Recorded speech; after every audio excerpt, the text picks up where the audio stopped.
তাআলা আমাদেরকে জুমার সালাত আদায় করার জন্য আল্লাহ তাআলার ঘর মসজিদের মাঝে আল্লাহ তাআলা আমাদেরকে আসার তৌফিক দান করেছেন। সেজন্য সে মহান আল্লাহ তাআলার দরবারে দিল থেকে কালিমাতুশ শুকর আদায় করে সকলে বলি আলহামদুলিল্লাহ।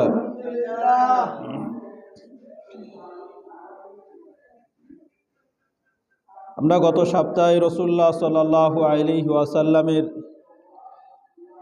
মেরাজ সম্পর্কে আলোচনা শুনতেছিলাম।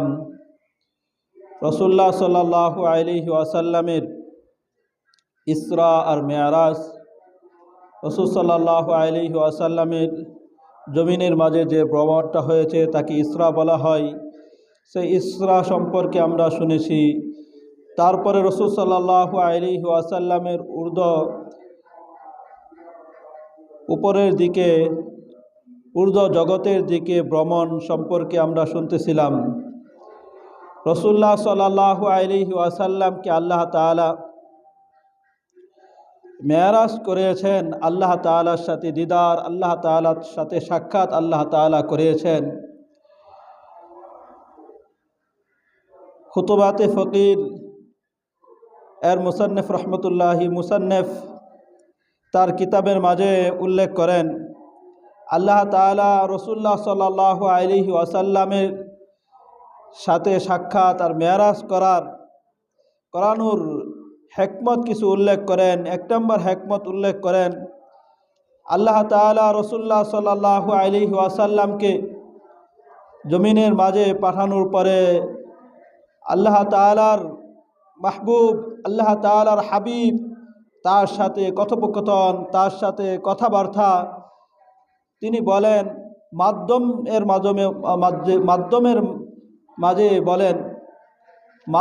মাধ্যমে কথা বলেন। অর্থাৎ রাসূলুল্লাহ সাল্লাল্লাহু আলাইহি ওয়াসাল্লাম আল্লাহ তাআলার হাবিব, তার সাথে বন্ধুর সাথে কথা বলবেন। কিভাবে কথা বলেন? জিবরাইল আমিনকে পাঠান, তার মাধ্যমে কথা বলেন। জিবরাইল আমিন বার্তা নিয়ে আসেন, সেই বার্তা আল্লাহ তাআলার কাছে নিয়ে যান, আল্লাহ তাআলা বার্তা পাঠান, এইভাবে কথাবার্তা বলেন। আল্লাহ তাআলা চাইলেন আমার হাবিবের সাথে, আমার বন্ধুর সাথে আমি মাধ্যমে যে কথা বলি, জিবরাইল আমিনের মাধ্যমে কথা বলি, এটা তো আমি মাধ্যমে কথা বলি। আমার বন্ধুর সাথে আমি সরাসরি কথা আমি বলি না, কিন্তু আমার বন্ধুর সাথে সরাসরি কথা বলা প্রয়োজন। তার সাথে আমি মাধ্যম ছাড়াই আমার মুখামুখি হয়ে, আমার সম্মুখে হয়ে আমি তার সাথে কথা বলবো। তাই আল্লাহ তাআলা তার প্যারা হাবিব মুহাম্মদ মুস্তাফা সাল্লাল্লাহু আলাইহি ওয়াসাল্লামকে আল্লাহ তাআলার কাছে ডেকে নিয়ে গেলেন। মেরাজের মাধ্যমে আল্লাহ তাআলা রাসূলকে তার কাছে নিয়ে গেলেন। কাছে নিয়ে যাওয়ার পরে তার সাথে সরাসরি কথাবার্তা বলেন, তার সাথে সরাসরি দিদার আর সাক্ষাৎ হয়। এই জন্য আল্লাহ তাআলা রাসূল সাল্লাল্লাহু আলাইহি ওয়াসাল্লামকে মেরাজ দান করেছেন। দ্বিতীয় নম্বর হিকমত উল্লেখ করেন, আল্লাহ তাআলা রাসূলুল্লাহ সাল্লাল্লাহু আলাইহি ওয়াসাল্লামকে রাহমাতুল লিল আলামিন, সারা জগতের জন্য, দুনিয়াবাসীর জন্য যেমন ভাবে রাসূলুল্লাহ সাল্লাল্লাহু আলাইহি ওয়াসাল্লামকে রাহমাতুল লিল আলামিন, রহমত স্বরূপ পাঠিয়েছেন, ঠিক তদ্রূপভাবে আল্লাহ তাআলা আসমানবাসীর জন্য রাসূলুল্লাহ সাল্লাল্লাহু আলাইহি ওয়াসাল্লামকে রহমত হিসাবে পাঠিয়েছেন। ফেরেশতাদের জন্য আল্লাহ তাআলা রহমত হিসাবে পাঠিয়েছেন। সমস্ত মখলুকাতের জন্য রাসূলুল্লাহ সাল্লাল্লাহু আলাইহি ওয়াসাল্লামকে রহমত হিসাবে পাঠিয়েছেন। তাই রহমাতুল লিল আলামিন হিসাবে রাসূল সাল্লাল্লাহু আলাইহি ওয়াসাল্লামকে পাঠিয়েছেন। রাসূল রহমত, দুনিয়াবাসীর জন্য রহমত। দুনিয়াবাসী যারা আছে তারা রাসূলকে দেখে, তার রহমত তারা উপভোগ করে। দুনিয়ার মাঝে মানুষ যারা আছে তারা রাসূলকে দেখে, জিন জাতি আছে তারা রাসূলকে দেখে। কিন্তু আলম সারা জগতের জন্য তো রাসূলকে রহমত বানিয়ে পাঠিয়েছেন।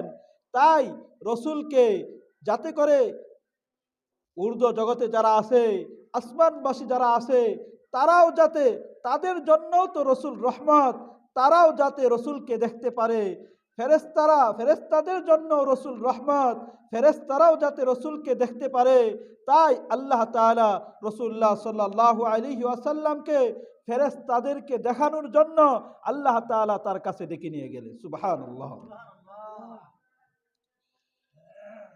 আল্লাহ তাআলা কালামে পাকের মাঝে বলেন, ওয়ামা আরসালনাকা ইল্লা রাহমাতাল লিল আলামিন। আমি আপনাকে গোটা জগতের জন্য আমি আপনাকে রহমত হিসাবে আমি পাঠিয়েছি।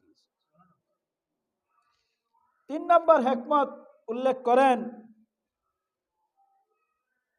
আল্লাহ তাআলার আরশ বহনকারী ফেরেশতা, আল্লাহ তাআলার কাছে থাকে যে সমস্ত ফেরেশতারা, তারা তো আল্লাহ তাআলার সাথে, আল্লাহ তাআলার কাছে আরশ বহনকারী ফেরেশতা তারা কাছে থাকে। এই জন্য সম্ভবত তাদের দিলের মাঝে, তাদের মনের মাঝে এটা আসতে পারে, এই গর্ব আসতে পারে, আমরা তো আল্লাহ তাআলার কাছে থাকি, এই জন্য আল্লাহ তাআলার নৈকট্য আমাদের বেশি, আল্লাহ তাআলার কাছে মর্যাদা আমাদের বেশি।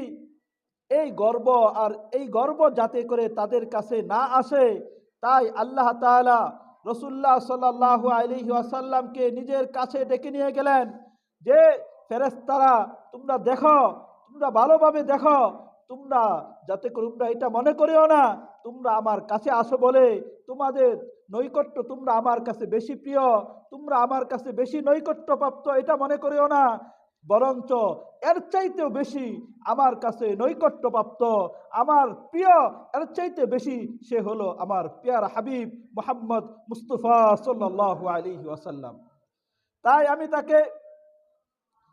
আমি তাকে তোমাদের চাইতেও, তোমরা যেই জায়গায় আসো তার চাইতেও আরো কাছে টেনে নিয়ে, যেই জায়গায় তোমরা পৌঁছতে পারো না, যেই জায়গায় যাওয়ার তোমাদের ক্ষমতাই নাই, সেই জায়গা থেকে আরো ঊর্ধ্ব জগতের দিকে নিয়ে একবারে আমার কাছ পর্যন্ত আমি তাকে মুহাম্মদ সাল্লাল্লাহু আলাইহি ওয়াসাল্লামকে ডেকে নিয়ে এসেছি।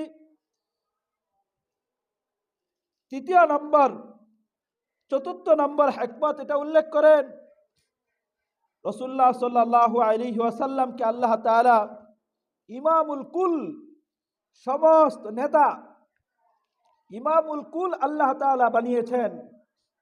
যেমনি ভাবে রাসূলুল্লাহ সাল্লাল্লাহু আলাইহি ওয়াসাল্লামকে সমস্ত মানুষের ইমাম, সরদার বানিয়েছেন, তিনি সমস্ত মানুষের জন্য, উম্মতি মুহাম্মদের জন্য যেরকম ভাবে আদর্শ বানিয়েছেন, রাসূলুল্লাহ সাল্লাল্লাহু আলাইহি ওয়াসাল্লামকে নেতা বানিয়েছেন, ঠিক তদ্রূপ ভাবে জিন জাতির জন্য নেতা বানিয়েছেন, ঠিক তদ্রূপ ভাবে ফেরেশতাদের জন্য আল্লাহ তাআলা নেতা বানিয়েছেন, সমস্ত আম্বিয়া কেরাম তাদেরও নেতা বানিয়েছেন মুহাম্মদ মুস্তাফা সাল্লাল্লাহু আলাইহি ওয়াসাল্লামকে।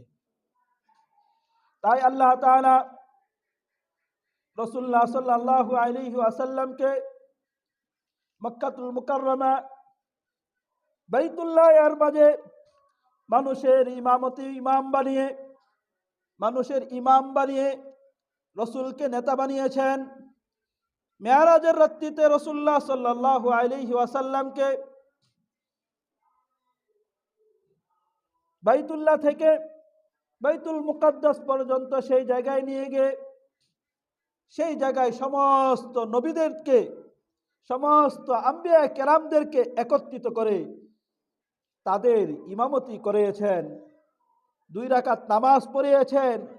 এই জন্য যে যেরকম ভাবে আপনি সমস্ত মানুষের নেতা, ঠিক তদ্রূপ ভাবে আপনি সমস্ত নবীদেরও নেতা আপনি।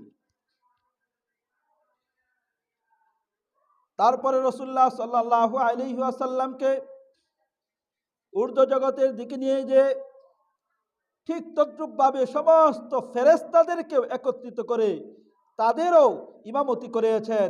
আর এটাই প্রমাণ করেছেন আপনি ইমামুল কুল, আপনি সমস্ত জগতের ইমাম, সমস্ত জগতের সর্দার, আপনি মানুষেরও ইমাম, আপনি জিন জাতিরও ইমাম, আপনি নবীদেরও ইমাম, আপনি ফেরেশতাদেরও ইমাম। সুবহানাল্লাহ।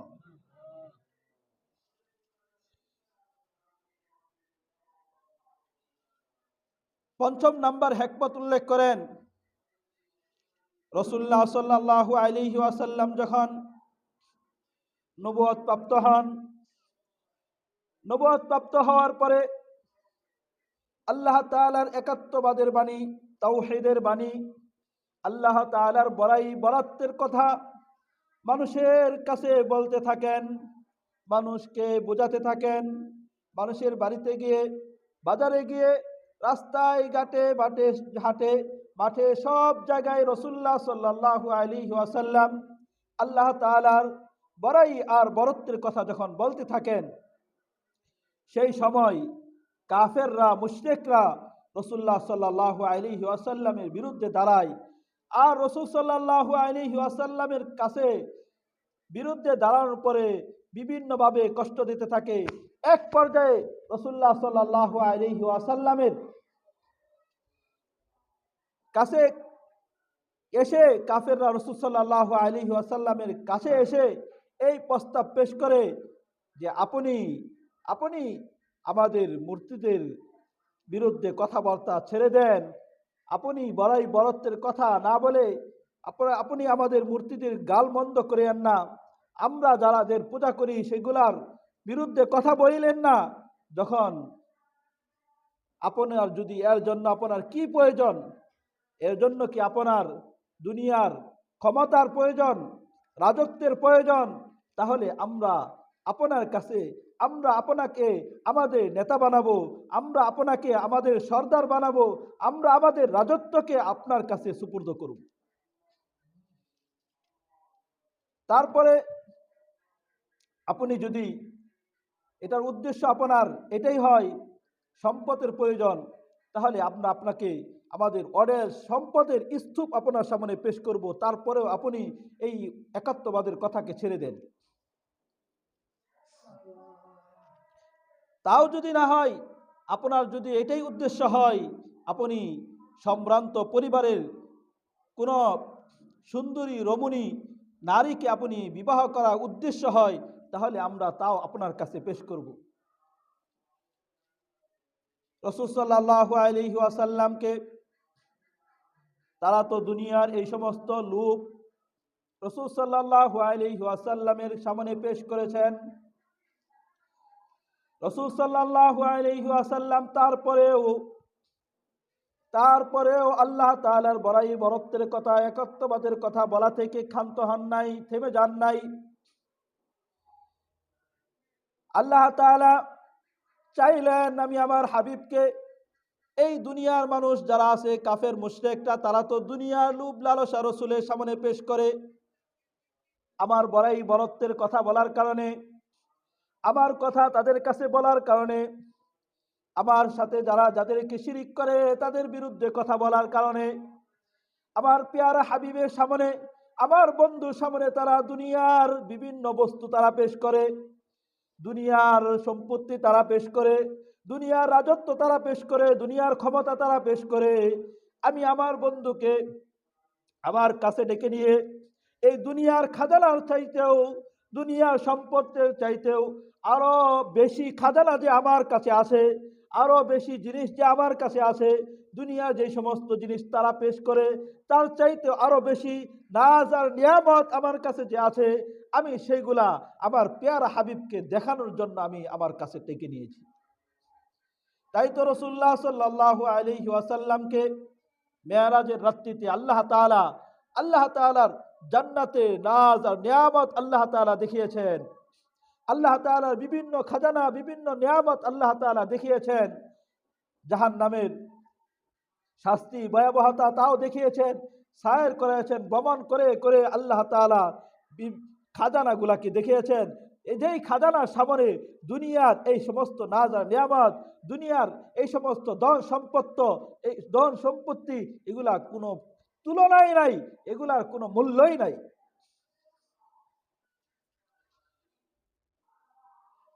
আল্লাহ তাআলা রাসূলুল্লাহ সাল্লাল্লাহু আলাইহি ওয়াসাল্লামকে নিজের কাছে ডেকে নেওয়ার সমস্ত হিকমতগুলা উল্লেখ করেন। আমরা তো রাসূলুল্লাহ সাল্লাল্লাহু আলাইহি ওয়াসাল্লামকে যখন আল্লাহ তাআলা ফেরেশতা পাঠাইলেন, ডেকে নিয়ে গেলেন, প্রথম আকাশে নিয়ে গেলেন, আসমানে নিয়ে গেলেন। সেই জায়গায় আদম আলাইহিস সালামের সাথে সাক্ষাৎ হয়। আদম আলাইহিস সালাম রাসূলুল্লাহ সাল্লাল্লাহু আলাইহি ওয়াসাল্লামকে মারহাবা জানালেন, তার জন্য কল্যাণ আর খায়ের আর বরকতের দোয়া করলেন। তারপরে সুম্মা আরাজা বিনা ইলা সামাই সানিয়া, জিবরাইল আলাইহিস সালাম রাসূলুল্লাহ সাল্লাল্লাহু আলাইহি ওয়াসাল্লামকে দ্বিতীয় আকাশে নিয়ে গেলেন। ফাস্তাফতাহা জিবরাইল আলাইহিস সালাম, জিবরাইল আলাইহিস সালাম দ্বিতীয় আকাশে গিয়ে অনুমতি চাইলেন। যখন দরজা খোলার জন্য অনুমতি চাইলেন, দ্বিতীয় আকাশের ফেরেশতা যারা ছিল তারা জিজ্ঞাসা করলেন, আপনি কে? বললেন, আমি জিবরাইল। আপনার সাথে কে?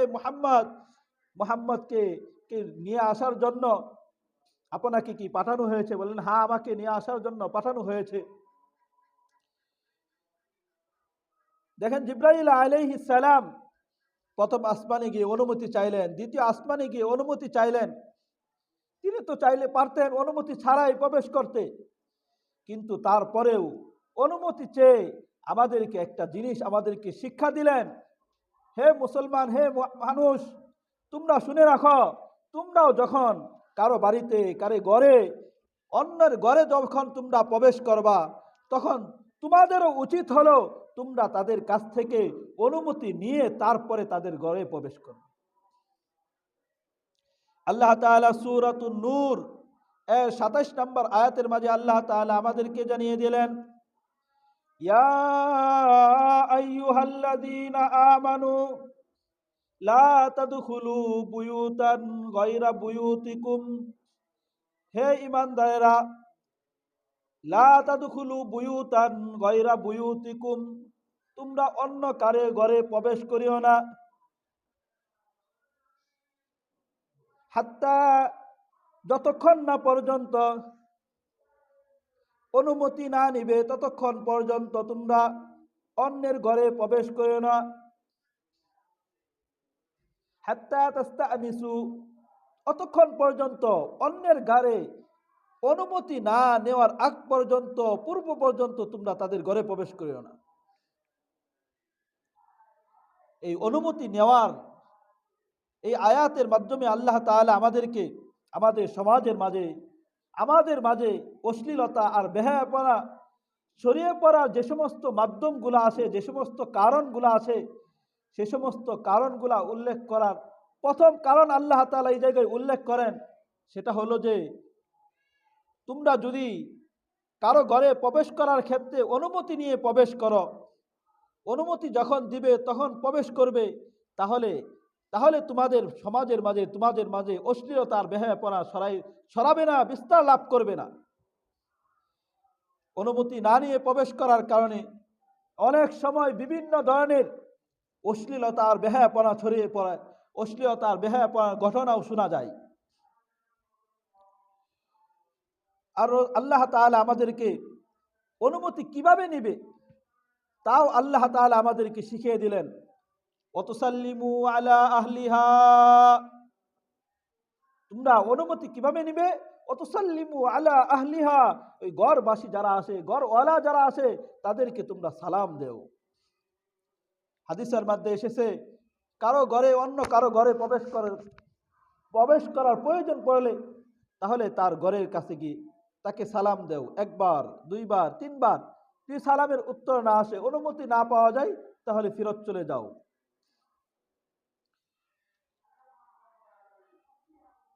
জন্য আমাদের উচিত হলো অন্য কারো ঘরে প্রবেশ করলে তাহলে তার কাছ থেকে অনুমতি নিয়ে তারপরে তার ঘরে প্রবেশ করা। কিভাবে অনুমতি নিবে? সালামের মাধ্যমে অনুমতি নিবে।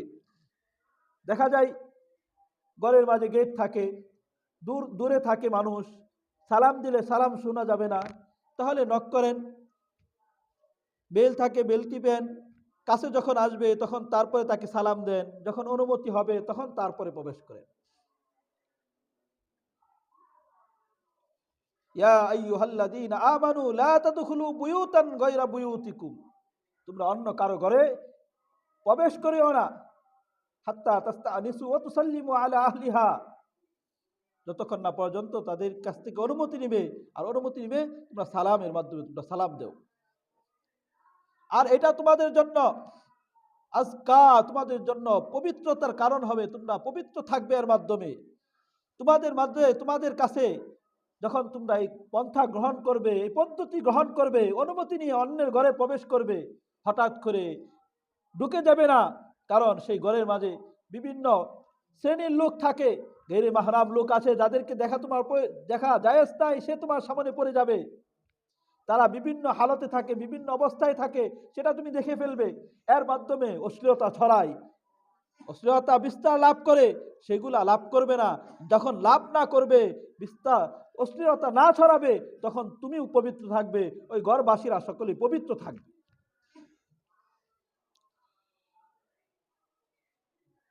জিবরাইল আমিন রাসূলুল্লাহ সাল্লাল্লাহু আলাইহি ওয়াসাল্লামকে দ্বিতীয় আকাশের মাঝে নিয়ে গেলেন, অনুমতি নিয়ে প্রবেশ করলেন, আমাদেরকে শিক্ষা দিলেন আমরাও যাতে অন্য কারো ঘরে প্রবেশ করলে তাদের ঘরে প্রবেশ করার পূর্বে অনুমতি নিয়ে প্রবেশ করি। তাই আল্লাহ তাআলা আমাদেরকে সেই হুকুমই করেছেন। তাই আমরাও অন্যর ঘরে প্রবেশ করলে কি করব? অনুমতি নিয়ে প্রবেশ করব তো ইনশাআল্লাহ। সেই জায়গায় দ্বিতীয় আসমানে গিয়ে যখন আসমানের দরজাকে খুলে দেওয়া হলো, সেই জায়গায় রাসূলুল্লাহ সাল্লাল্লাহু আলাইহি ওয়াসাল্লাম ঈসা ইবনে মারিয়াম, ঈসা আলাইহিস সালামের সাথে সাক্ষাৎ হয়। তিনি রাসূলুল্লাহ সাল্লাল্লাহু আলাইহি ওয়াসাল্লামকে মারহাবা জানালেন, তার জন্য কল্যাণের দোয়া করলেন।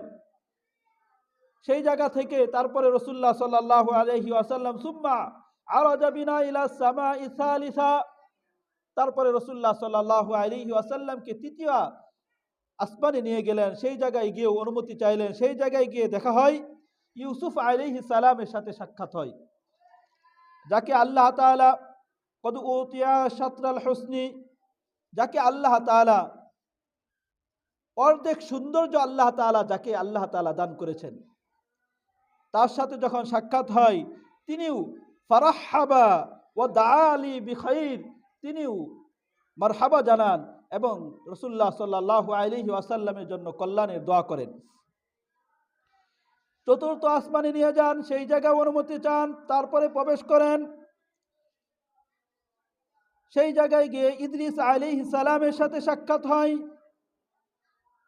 যার ব্যাপারে আল্লাহ তাআলা কালামে পাকের মাঝে সূরাতুল মারিয়াম 57 নম্বর আয়াতের মাঝে আল্লাহ তাআলা বলেন ওয়ারাফা'নাহু মাকানান আলিয়া, ওয়ারাফা'নাহু মাকানান আলিয়া, যাকে আল্লাহ তাআলা মর্যাদা এবং সম্মানের মাধ্যমে আল্লাহ তাআলা যাকে উন্নীত করেছেন, যার মর্যাদাকে আল্লাহ তাআলা উঁচু করেছেন। কিভাবে? ইদ্রিস আলাইহিস সালাম মানুষের মাঝে, সমস্ত মাখলুকাতের মাঝে আল্লাহ তাআলা সম্মানিত করার, মর্যাদাবান বানানোর, কিভাবে বানায়? যাকে আল্লাহ তাআলা নবুয়তি দান করেন, যাকে আল্লাহ তাআলা রসুল বানায়, এটা আল্লাহ তাআলার বিশেষ এক নিয়ামত, যার মাধ্যমে আল্লাহ তাআলা ইদ্রিস আলাইহিস সালামকে অন্যান্য মানুষের থেকে আল্লাহ তাআলা মর্যাদাবান বানিয়েছে।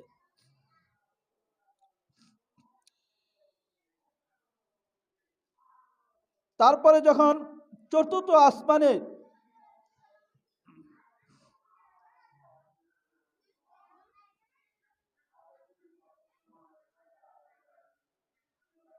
আসমানে ইদ্রিস আলাইহিস সালামের সাথে সাক্ষাৎ হয়, পঞ্চম আসমানে নিয়ে যান, সেই জায়গায় গিয়ে হারুন আলাইহিস সালামের সাথে সাক্ষাৎ হয়। তারপরে ষষ্ঠ আসমানে, সেই জায়গায় গিয়ে এইভাবেই যায়, অনুমতি নিয়ে প্রবেশ করে। তারপরে সেই জায়গায় মূসা আলাইহিস সালামের সাথে সাক্ষাৎ হয়, তিনিও। তারপরে সপ্তম আসমানে নিয়ে যায়, সেই জায়গায় গিয়ে ইব্রাহিম আলাইহিস সালামের সাথে সাক্ষাৎ হয়। প্রত্যেকটা আসমানের মাঝেই অনুমতি নিয়ে প্রবেশ করেন। সেই জায়গায় প্রত্যেকেই রাসূলুল্লাহ সাল্লাল্লাহু আলাইহি ওয়াসাল্লামকে মারহাবা জানায়, স্বাগতম জানায় এবং রাসূলুল্লাহ সাল্লাল্লাহু আলাইহি ওয়াসাল্লামের জন্য কল্যাণ এবং বরকতের দোয়া করেন। সপ্তম আসমানে ইব্রাহিম আলাইহিস সালামকে দেখেন বাইতুল্লাহ এর বরাবর সপ্তম আসমানের মাঝে একটি ঘর আছে, সেই ঘরের নাম হইল বাইতুল মামুর। সেই ঘরের মাঝে ইব্রাহিম আলাইহিস সালাম পিঠ দিয়ে ট্যাক লাগিয়ে বসে বসে আছেন। আর ওই বাইতুল মামুর সেই ঘরের মাঝে ইয হুয়া ইয়াদখুলু কুল্লা ইয়াউমিন ৭০,০০০ মালাকিন, ওই বাইতুল মামুরের মাঝে প্রত্যেক দিন প্রত্যহ ৭০,০০০ ফেরেশতা সেই বাইতুল মামুরের মাঝে আসেন। তারা এসে ওই বাইতুল মামুরের তওয়াফ করেন। আর যেই সব ৭০,০০০ ফেরেশতা একবার এসেছে, তারা দ্বিতীয়বার আসার আর তাদের সুযোগ হয় না। এইভাবে প্রত্যেক দিন ৭০,০০০ করে আসতে থাকে ফেরেশতারা, আসে এসে এসে বাইতুল মামুরের তওয়াফ করে।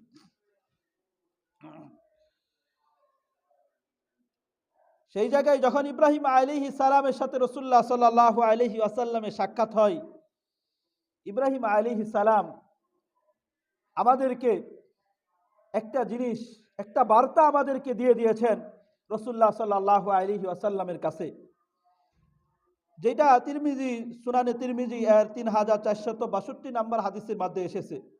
ইবনে মাসউদ রাদিয়াল্লাহু তাআলা আনহু থেকে বর্ণিত,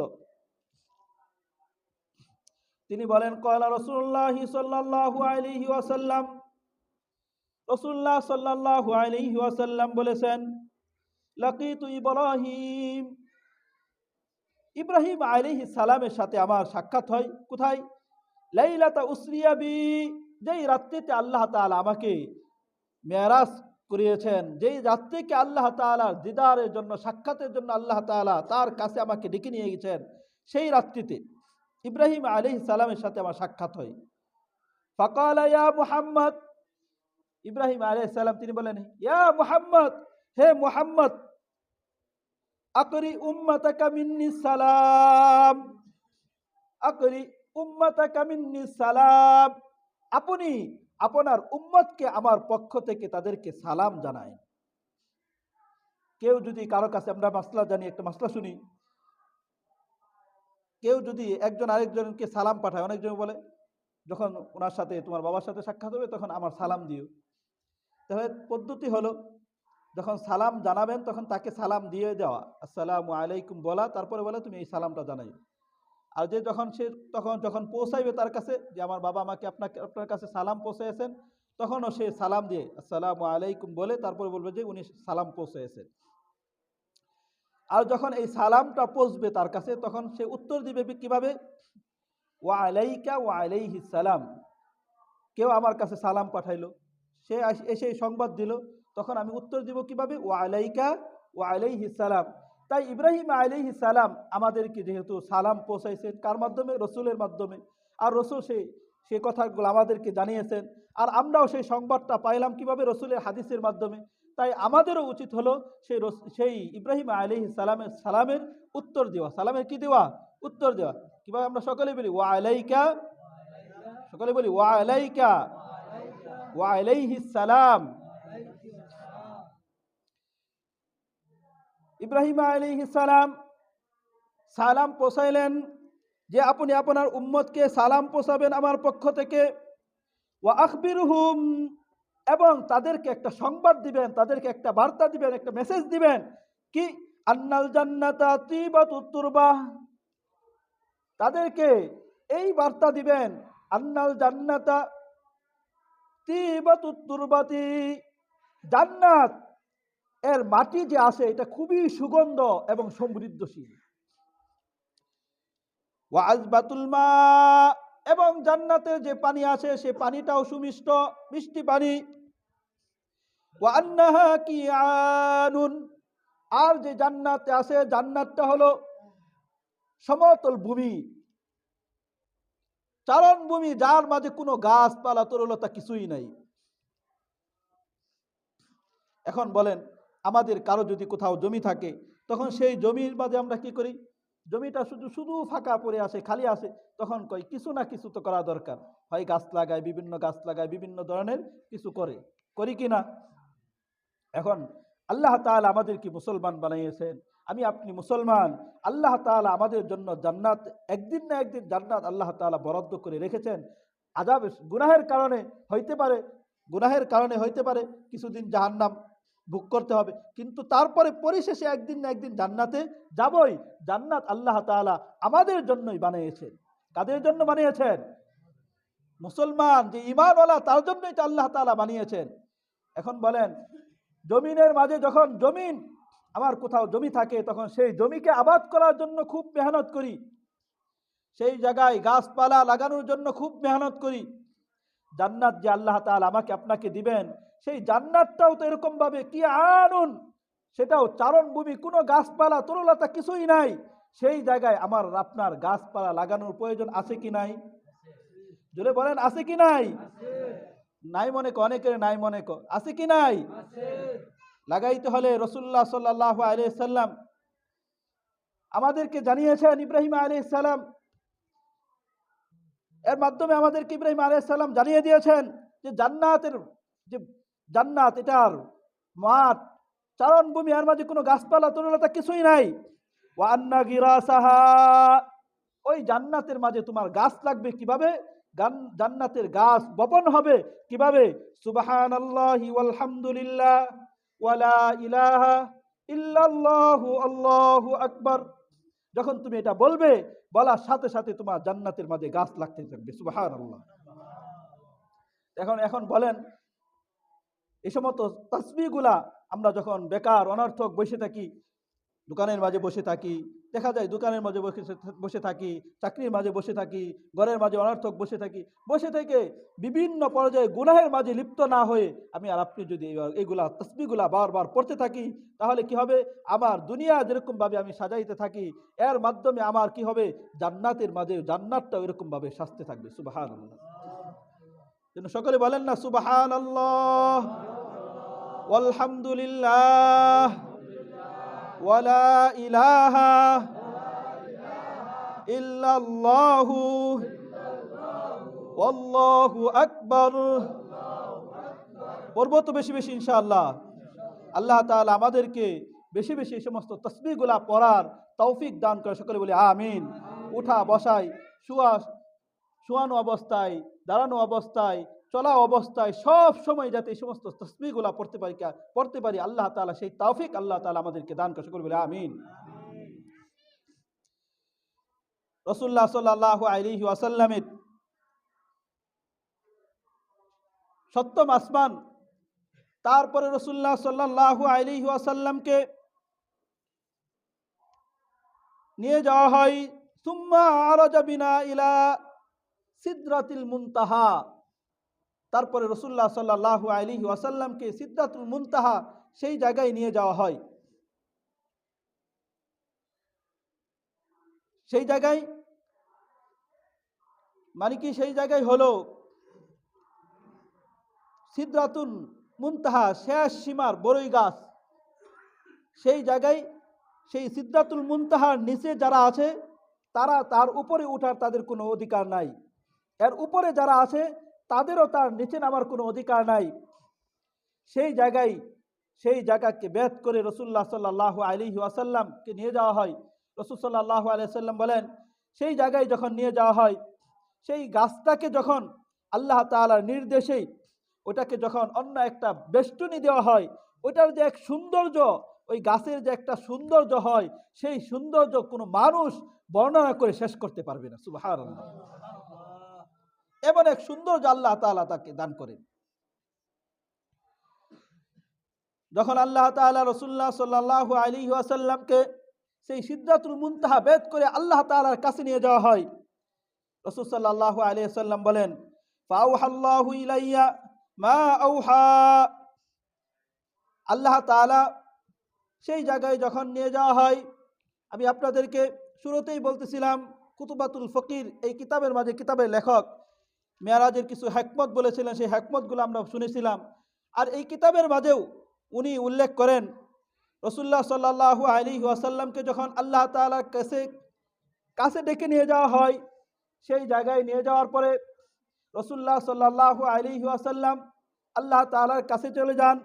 সেই জায়গায় গিয়ে রাসূলুল্লাহ সাল্লাল্লাহু আলাইহি ওয়াসাল্লাম আল্লাহ তাআলার কাছে পেশ করেন, আত্তাহিয়াতু লিল্লাহি ওয়াস সালাওয়াত, হে আল্লাহ, আমার জবান দ্বারা যে সমস্ত ইবাদত আছে, আমার জিহ্বা দ্বারা যত ইবাদত আমি করেছি সবগুলা আল্লাহ আপনার জন্যই। অত্তয়িবাত, এবং আমার মালি যত ইবাদত আছে, সম্পত্তির মাধ্যমে যত ইবাদত আমি করেছি সমস্ত ইবাদত আমি আপনার জন্যই সুপুর্দ করলাম, আপনার জন্যই নিয়ে এসেছি। ওয়াসসালাওয়াত, এবং আমার শারীরিকভাবে শরীর দ্বারা যত ইবাদত আমি করেছি শরীরের সমস্ত ইবাদত হে আল্লাহ আমি আপনার জন্যই সুপুর্দ করলাম, আপনার জন্যই। অর্থাৎ আমার জবানের ইবাদত, আমার শরীরের ইবাদত, আমার মালি ইবাদত, সমস্ত ইবাদত হে আল্লাহ আমি আপনার জন্যই করেছি, সবগুলা আপনার জন্যই আমি সুপুর্দ করলাম। আল্লাহ তাআলা প্যারা হাবিব সাল্লাল্লাহু আলাইহি ওয়াসাল্লাম আল্লাহ তাআলার জন্য তিনটা শব্দই চয়ন করেছেন। তিনটা শব্দের মাধ্যমে আল্লাহ তাআলার কাছে তার সমস্ত কিছু ইবাদত গুলাকে পেশ করেছেন। আর আল্লাহ তাআলা রাসূলুল্লাহ সাল্লাল্লাহু আলাইহি ওয়াসাল্লামকে এর বদলাই তিনটা শব্দের মাধ্যমে রাসূলুল্লাহ সাল্লাল্লাহু আলাইহি ওয়াসাল্লামকে তার বদলা দিয়েছেন। আল্লাহ তাআলা বলেন, আসসালামু আলাইকা আইয়ুহান নাবিয়্যু, হে আমার নবী, আপনার উপর আমার শান্তি বর্ষিত হোক। আমার পক্ষ থেকে যত শান্তি আছে সব আপনার জন্য।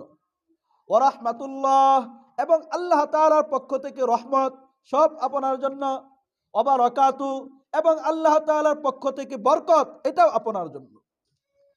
রাসূল সাল্লাল্লাহু আলাইহি ওয়াসাল্লাম আল্লাহ তাআলার সামনে কথোপকথন, আল্লাহ তাআলার সাথে দিদার আর সাক্ষাৎ, সেই সমস্ত কথাবার্তার মাঝে তখন দেখলেন যে আল্লাহ তাআলা তো আমার জন্য আল্লাহ তাআলা রহমতের কথা বলতেছেন, শান্তির কথা বলতেছেন, বরকতের কথা বলতেছেন। বুঝলেন যে আল্লাহ তাআলার এখন কি রহমতের জুস এসেছে। তাই রাসূলুল্লাহ সাল্লাল্লাহু আলাইহি ওয়াসাল্লাম তার উম্মতকেও বলে নাই। সেই সময় রাসূলুল্লাহ সাল্লাল্লাহু আলাইহি ওয়াসাল্লাম বলেন, আসসালামু আলাইনা, হে আল্লাহ শুধু আমার জন্য নয় আমার উম্মতের জন্য সেই রহমত আর সেই বরকত, সেই শান্তি আল্লাহ আপনি দান করেন। আল্লাহ তাআলা আমাদের সকলকেই মানার এবং আমল করার তৌফিক দান করে, সকল বলে আমিন। আল্লাহ তাআলা রাসূলুল্লাহ সাল্লাল্লাহু আলাইহি ওয়াসাল্লামকে সেই মেরাজের মাঝে তাআলা আমাদেরকে জুমার সালাত আদায় করার জন্য আল্লাহ তাআলার ঘর মসজিদের মাঝে আল্লাহ তাআলা আমাদেরকে আসার তৌফিক দান করেছেন। সেজন্য সে মহান আল্লাহ তাআলার দরবারে দিল থেকে কালিমাতুশ শুকর আদায় করে সকলে বলি আলহামদুলিল্লাহ।